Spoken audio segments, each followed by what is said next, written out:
see wharf, the wharf area, just redeveloped and so forth. Who knows if Oleg Deripaska's yacht's over there or not. Sometimes he parks it here. Yeah, down here on the wharf here tonight. Dark already at 5:30. So thoughts on the lawsuit or the response to my appeal from the DNC and Podesta Group for the most part. And the key point I make is you're putting a very heavy burden of proof on the plaintiff. All I know is that I put the $30 toward Bernie and it didn't go to Bernie.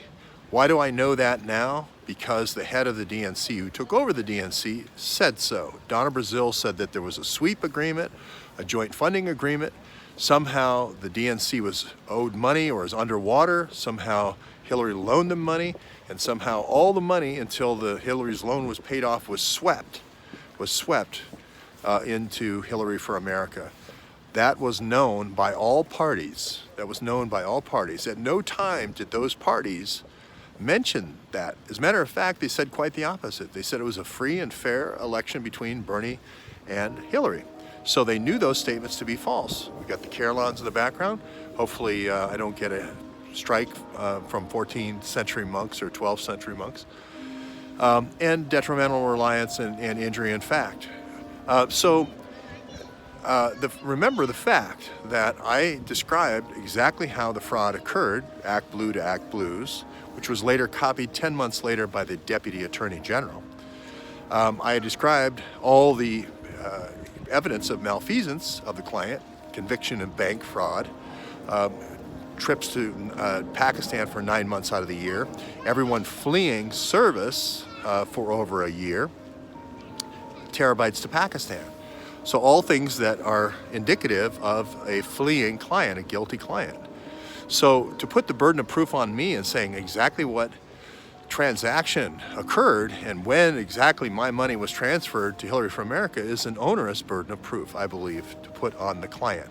Again, all I'm doing is representing the $27 donor to the DNC, and $27, as they say in It's a Wonderful Life, is not going to break anybody, right? All I want them to do is produce the documents associated with the election and put it out there so everyone knows actually what happened. I want them to produce the DNC server, the DCCC server, the server logs and transfers, the suspicious activity reports to Pakistan, the terabytes of information, the police reports for the burglaries of the Blackberries.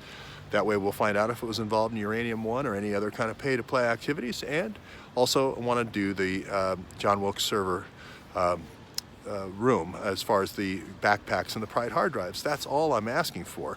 Plus, it would be nice to know about the 150, the Grafenstine report about the 111 illegal logins and the 150 iPhones that were given out to the Democratic Party before the election. Again, remember, all during this time, there's a fiduciary responsibility of the Inspector General, who knew the illegal logins were taking place, made the DNC aware that the illegal logins were taking place, and McCluskey, the chief of staff of Becerra, did nothing about it. Matter of fact, tried to talk everyone out of doing any kind of corrective action. So we have here a situation where everyone knew the situation, everyone projected a false image, everyone knew that the public was relying and giving money to Bernie on that false image, and there was injury in fact. There should be no more burden of proof that I need. I should be able to get the documents I need and move forward.